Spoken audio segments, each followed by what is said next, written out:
Public TV news బులెటిన్లో ముందుగా headlines. Telugu రాష్ట్రాల్లో భూ ప్రకంపనలు, ప్రజల భయంతో ఇంట్లో నుండి బయటకు పరుగులు.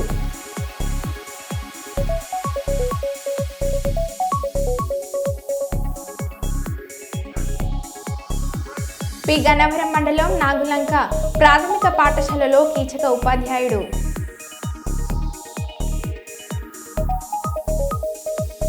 ఏటూరు నాగరం మండలం శంకర్రాజుపల్లిలో భూకంపం దాటికి ప్రహారీ గోడ కూలిపోయింది. రేగిడి మండలం మధ్యరాముడిపేటకు చెందిన 50 మంది అయ్యప్ప స్వాములు ప్రయాణించిన బస్సులో అగ్ని ప్రమాదం.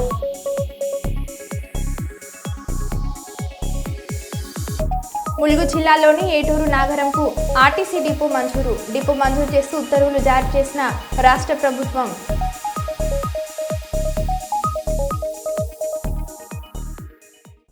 ఇక వివరాల్లోకి వెళ్తే, మంచిర్యాల జిల్లా మందమరి కార్మెల్ హైస్కూల్ పాఠశాలలో పీస్ డే వేడుకలు ఘనంగా జరిగాయి. ఈ సందర్భంగా పాఠశాల ప్రిన్సిపల్ డాక్టర్ ఎంజేవి ఆర్ఎక్స్ మాట్లాడుతూ ఈరోజు కార్మెల్ హైస్కూల్లో పీస్ డేని కొనియాడమని, ఆయన కలిగినటువంటి ఒక పుత్రుని స్మరించుకొని పండగ చేసుకోవడమని గుర్తు చేశారు. ఈ కార్యక్రమాన్ని ప్రత్యేకంగా స్మరించుకుంటూ ఆ పునీతుడు సమాజానికి చేసిన అహర్నిశ సేవలను గుర్తు చేసుకోవడం ఈ వేడుకల ప్రధాన ఉద్దేశమని అన్నారు.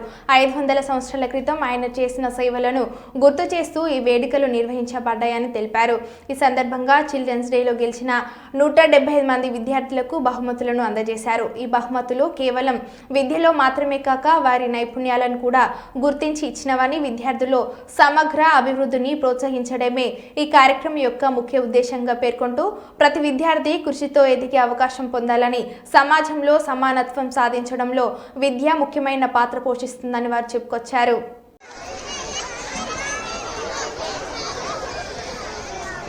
Speech competition. First prize goes. Second prize Namira Fatima. Third prize V Ria.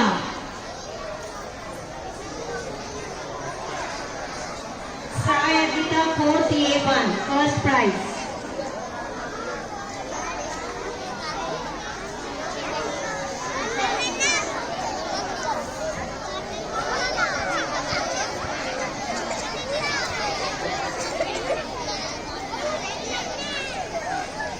Telugu రాష్ట్రాల్లో భూ ప్రకంపనలు కలకలం సృష్టించాయి. హైదరాబాద్, హన్మకొండ, వరంగల్, ఖమ్మం, భద్రాద్రి కొత్తగూడెం, మణుగూరు, గోదార్కని, భూపాల్పల్లి, చెర్ల, చింతకాని, భద్రాచలం, విజయవాడ, జగ్గయ్యపేట, తిరువూరు, గంపలగూడెం పరిసర గ్రామాలలో పలు సెకండ్ల పాటు భూమి కంపించింది. దీంతో ప్రజలు భయంతో ఇల్లు, అపార్ట్మెంట్ నుంచి బయటకు పరుగులు తీశారు.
65వ అంతర్జాతీయ విభిన్న ప్రతిభావంతుల దినోత్సవం సందర్భంగా కలెక్టరేట్ సునయన ఆడిటోరియంలో ఏర్పాటు చేసిన కార్యక్రమంలో పాల్గొన్న జిల్లా కలెక్టర్ పి రంజిత్ బాషా, జిల్లా న్యాయ సేవా అధికార సంస్థ అధికారి బి లీలా వెంకట శేషాద్రి.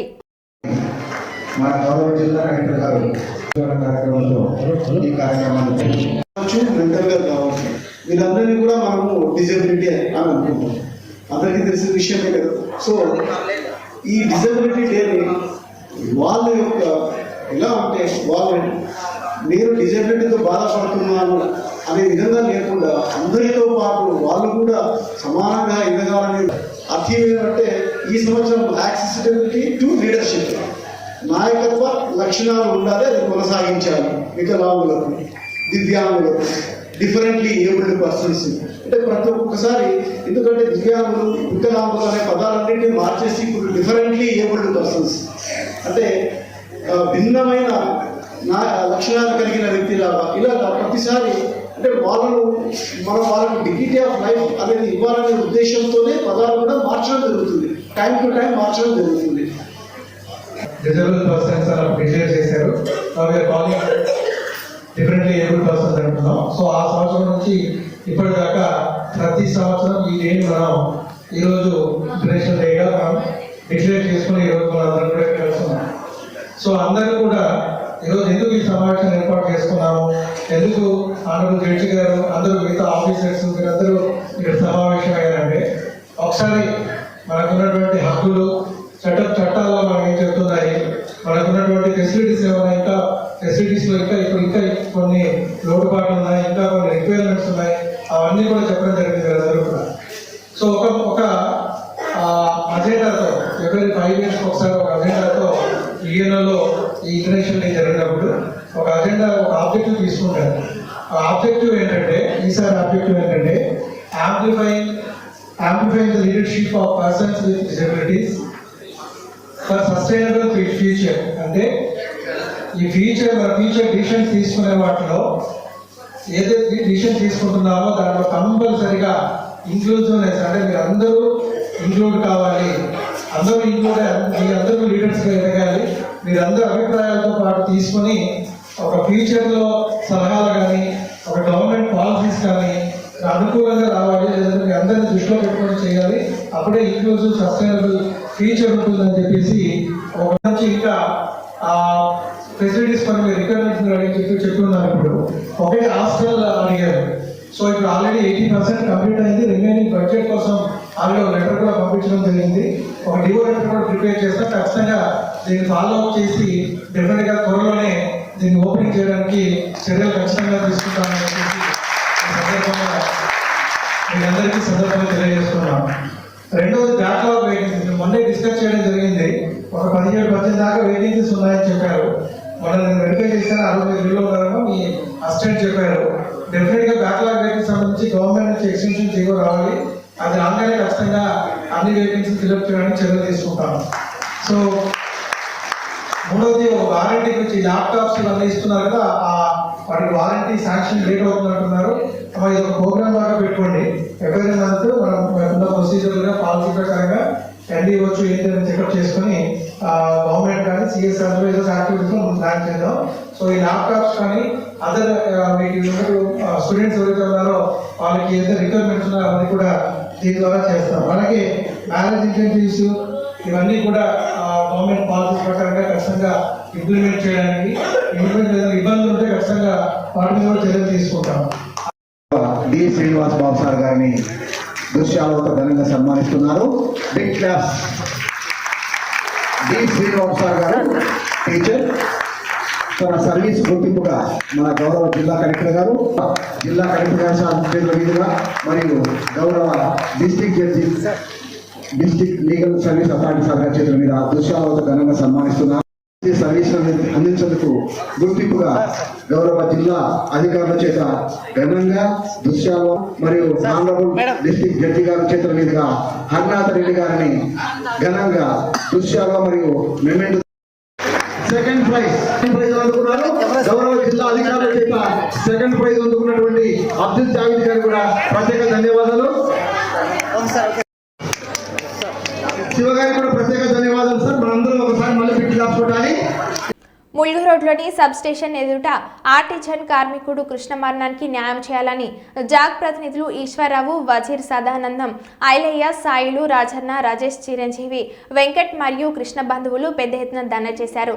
జాగ్ ప్రతినిధులు ఈశ్వరరావు, వజీర్ సదానందంలు మాట్లాడుతూ ఆర్టిజన్ కార్మికుడు కృష్ణపై విద్యుత్ అధికారులు కక్షపూరితంగా వ్యవహరించి డైలీ కార్మికులు నిర్వహించవలసిన పురామాయించిన ఏడీడీఈఏలు కృష్ణమూర్తికి పూర్తి బాధ్యత వహించాలని, ₹1,00,00,000 ఎక్స్గ్రేషియా చెల్లించాలని, ఆయన భార్యకు పర్మనెంట్ ప్రభుత్వ ఉద్యోగం కల్పించాలని, ఇకపై ఆర్టిజన్ కార్మికులను కూలీలుగా వ్యవహరించకుండా సబ్ ఇంజనీరింగ్ బాధ్యతలు మాత్రమే కేటాయించాలని, ఆర్టిజన్ కార్మికులకు తగు చర్యన రక్షణ కల్పించి ఇన్సూరెన్స్ చేయించాలని, తక్షణమే ఏడీడీఈఏలను సస్పెండ్ చేసి అరెస్ట్ చేయాలని, తక్షణమే కృష్ణ కుటుంబానికి న్యాయం చేయాలని, లేని పక్షంలో రాష్ట్ర వ్యాప్తంగా ఉన్న ఆర్టిజన్ కార్మికులు సమ్మెలో పాల్గొంటారని విద్యుత్ సంస్థ అధికారులను హెచ్చరించారు.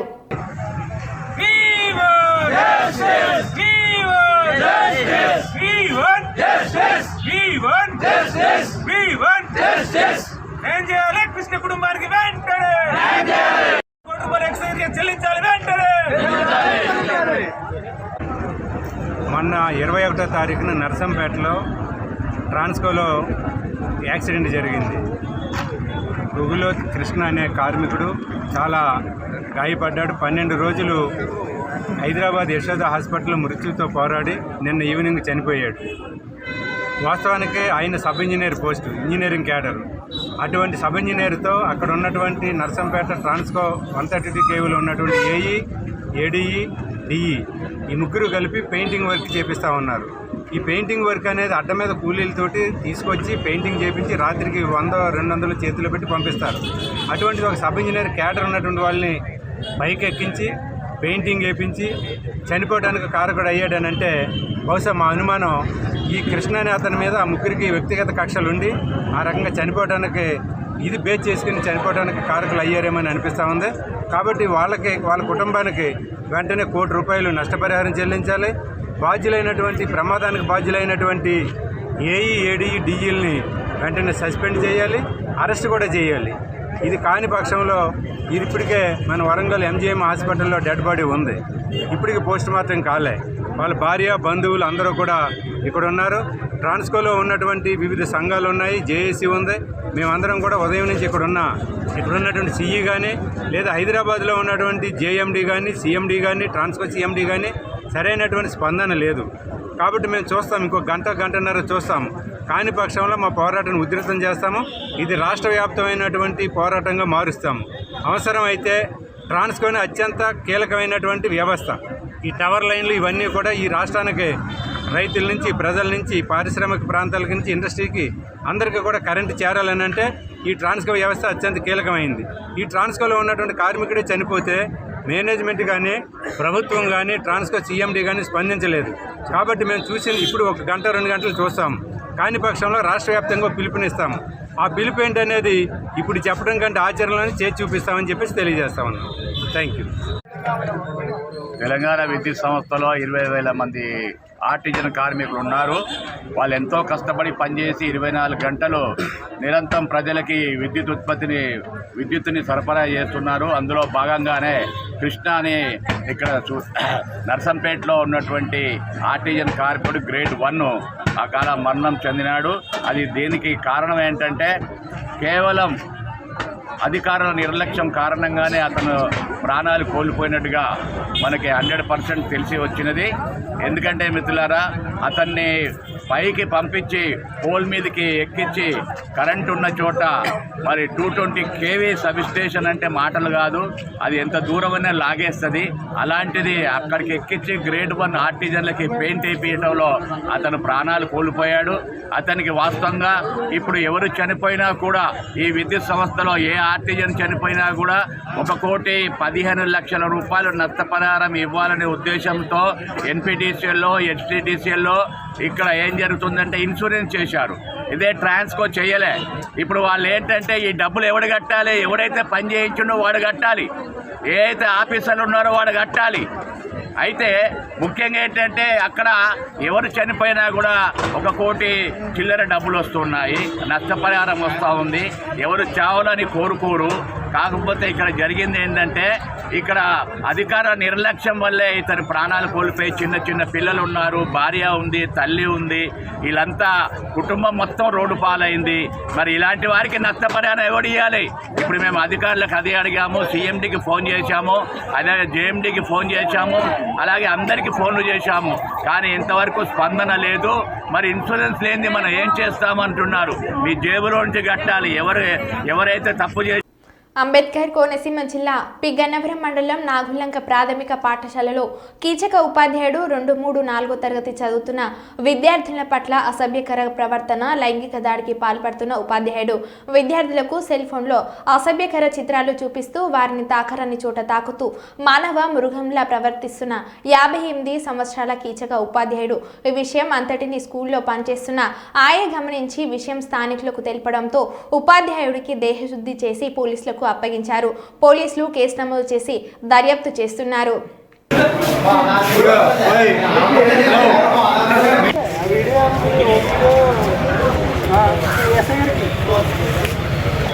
ఈ పక్కన ఉన్న రోజు కనీసం ఇలా చూడలేదా?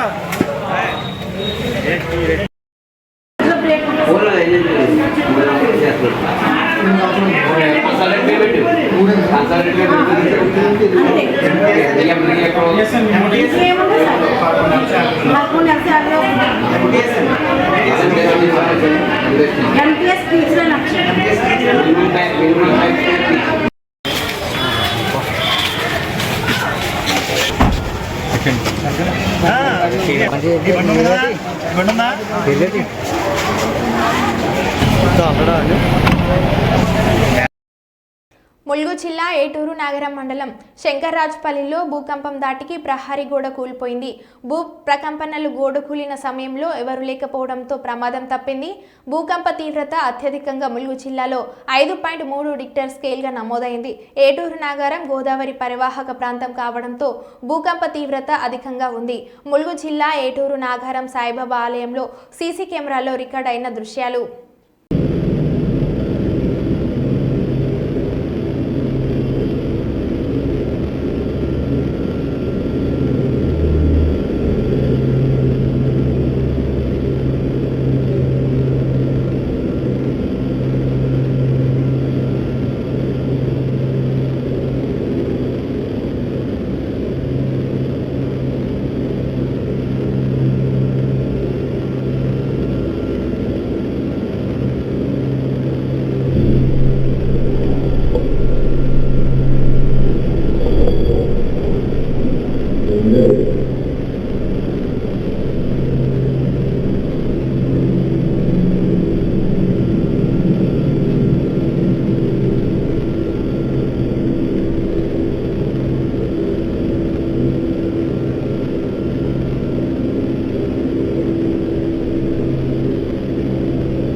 పేదగంట్యాడలో గల పులి భూలోకరెడ్డి విగ్రహానికి నివాళులను అర్పించారు. ఈ కార్యక్రమంలో రాష్ట్ర తెలుగుదేశం పార్టీ అధ్యక్షులు గాజువాక ఎమ్మెల్యే పల్ల శ్రీనివాసరావు వచ్చి స్వర్గీయ పులి భూలోకరెడ్డి విగ్రహానికి పూలమాలలేసి ఘనంగా నివాళులను అర్పించారు.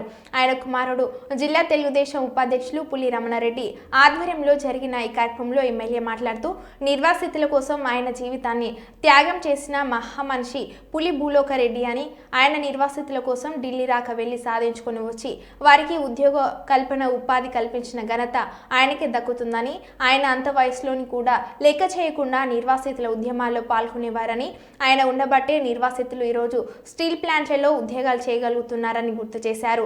ఆయన ఇక్కడ ఉన్న ఆయనకి ఆత్మశాంతి కలగాలని ఆయన కోరారు. ఈ కార్యక్రమంలో ఆది ఎమ్మెల్యేలు తిప్పల నాగిరెడ్డి, చింతలపూడి వెంకటరామయ్య మరియు కార్మిక నాయకులు, వివిధ వార్డులు, కార్పొరేటర్లు, తెలుగుదేశం నాయకులు, కార్యకర్తలు, అభిమానులు పాల్గొన్నారు.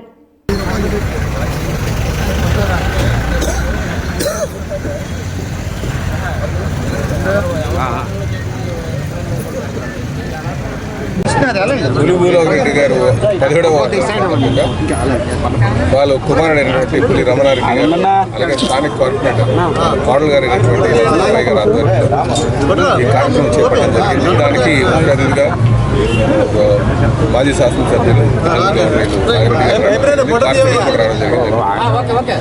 పులి భూలోక్ రెడ్డి గారి కోసం మనం మాట్లాడుకుంటే వారు నిర్వాసితుల కోసం అనేక పోరాటాలు చేశారు. ఈరోజు నిర్వాసితులకి ఉద్యోగం కోట రావడం వల్ల కావచ్చు, వారికి కావాల్సినటువంటి న్యాయం జరగాల్సినటువంటి న్యాయం పట్ల వాటి పట్ల ఆయన పోరాటం చేయడం వల్లే చాలా మందికి న్యాయం జరిగిందని చెప్పేసి ఈ సందర్భంగా కనుక స్ఫూర్తిని తీసుకెళ్ళాలి. నిర్వాసితుల పట్ల న్యాయం జరిగే వరకు కూడా ఇప్పుడున్నటువంటి నాయకత్వం ప్రతి ఒక్కరు కూడా పోరాటం చేయాల్సిన అవసరం, కొన్ని సందర్భంలో పోరాటం చేయాలి, లేకపోతే అవన్నీ కూడా కనుమరుగైపోతుంటాయి. ఒకప్పుడు ఒక ఏదైతే ప్రభుత్వాలు మాటలు ఇస్తాయో ఆ మాటలు నిల్చోబెట్టుకోవడానికి కోసం నాయకత్వం రావాలి. కనుక ఇలాంటి వాళ్ళు స్ఫూర్తిగా తీసుకోవాల్సిన అవసరం ఉందని చెప్పి ఈ సందర్భంగా తెలియజేస్తూ భగవంతుడు ఆయనకి ఆత్మకు శాంతి కలగాలని, ఆ కుటుంబానికి మనోధైర్యం ప్రసాదించాలని చెప్పేసి 17వ వర్ధంతి కార్యక్రమానికి వచ్చినటువంటి ముఖ్య అతిథి గాజువాక నియోజకవర్గ శాసనసభ్యులు అలాగే టీడీపీ పార్టీ రాష్ట్ర అధ్యక్షులు పల్లా శ్రీనివాసరావు గారికి, కార్పొరేటర్లకి, వచ్చినటువంటి సోదరులందరికీ పేరు పేరున ముందుగా హృదయపూర్వకమైన ధన్యవాదాలు తెలియపరుచుకుంటూ కారణంజేని భూలేకరెడ్డి అతనికి ఎమ్మెల్యే యోగం ఉన్నప్పటికీ నిర్వాసితుల గురించి త్యాగం చేశాడు. ఎంచేతంటే అన్ని పార్టీల దగ్గరికి వెళ్ళాలంటే ఒక పార్టీకి ముద్రపడకూడదని, నిర్వాసితులకి న్యాయం జరిగితే అదే నాకు ఎమ్మెల్యే పదవి కన్నా మంత్రి పదవి కన్నా గొప్పని సుమారు 40 సంవత్సరాలు నిర్వాసితుల గురించి కృషి చేసినటువంటి నాయకుడు. ఆ నాయకుడి కృషి ఫలితమే ఈనాడు చాలామందికి ఉద్యోగాలు వచ్చి హ్యాపీగా ఉన్నారంటే వాళ్ళందరికీ వాళ్ళ అంతరాత్మ చెక్ చేసుకుంటే వాళ్ళకే తెలుస్తుంది. పెళ్ళిళ్ళు కానినటువంటి వాళ్ళకి కూడా ఫోటోలు తీయించేసి 6 నెంబర్లు ఇచ్చినటువంటి ఘనత ఏదైనా ఉన్నదంటే అది భూలేకరెడ్డి గారికే దక్కుతుంది. అలాంటి సేవలు చేయనందుకు అందరికీ సాధ్యం కాదు. తన రాజకీయాన్ని కూడా పణంగా పెట్టి నిర్వాసితుల గురించి సేవ చేశాడు కనుక ఈనాడు నిర్వాసితుల గుండెల్లో భూలేకరెడ్డి గారికి చిరస్థాయికి ఒక స్థానం అనేది ఏర్పడ్డది. మరి అలాంటి ఉక్కు పరిశ్రమ గోడ రానందుకి మరి కృషి చేసినటువంటి నాయకుడు. నిర్వాసితులందరూ కూడా మరి ఇళ్ళు భూములు 1270 రూపాయలకి ఎకరా ఇచ్చారంటే ఈ వ్యవసాయం గిట్టుబాటు కాక ప్లాంట్ వస్తే ఉద్యోగాలు వస్తాయని ఇచ్చారు. 16,500 మంది ఉంటే ఇప్పటికే 8,500 మందికి వచ్చినా ఇంకా 8,000 మంది మిగిలిపోయారు. మరి పల్లా శ్రీనివాసరావు స్థానిక శాసనసభ్యుడు, వాళ్ళ నాన్న కూడా శాసనసభ్యుడిగా చేశారు. అంచేత అతనికి గురుతరమైన బాధ్యత ఉంటుంది. ఈరోజు పూజలు గౌరవనీయులు కీర్తిశేషులైనటువంటి మా తండ్రి గారు భూలోక్ రెడ్డి గారు 17వ వర్ధంతి కార్యక్రమం సందర్భంగా స్థానిక శాసనసభ్యులు ఆంధ్రప్రదేశ్ తెలుగుదేశం పార్టీ అధ్యక్షుడు పల్లా శ్రీనివాసరావు గారు ముఖ్య అతిథికి ఇచ్చారు. అలానే పెద్దలు శాసనసభ్యులు మాజీ శాసనసభ్యులు శ్రీ తిప్పల నాగిరెడ్డి గారు అలానే కార్పొరేటర్స్ అందరూ కూడా ఇచ్చేశారు. వారందరికీ కూడా మరి కుల కుటుంబం తరఫున ప్రత్యేకమైనటువంటి ధన్యవాదాలు తెలియజేస్తున్నాం. పెద్దలు ఏదైతే చెప్పారో భూలోక్ రెడ్డి గారు చివరి వరకు కూడా మరి నిర్వాసితుల కోసం పోరాటాలు చేసి టెంట్లు వేసి అరెస్టులు జరిగి కాల్పులు జరిగినటువంటి సందర్భాలు ఉన్నాయి. వారు సహకారంతో ఎంతోమందికి ఉద్యోగం రావడం అనేది జరిగింది. కావున ప్రజలందరూ కూడా ఇంకా ముందుకి మంచి మంచి పోరాటాలు చేసి మరి ప్రైవేట్ పరం కాకుండా ఇచ్చే బాధ్యత వస్తూ ఉన్నటువంటి అధికార పార్టీకి ఉందని చెప్పి ఈ సందర్భంగా తెలియజేస్తూ అందరూ కూడా మరో బులెటిన్లో మళ్ళీ కలుద్దాం. Stay tune.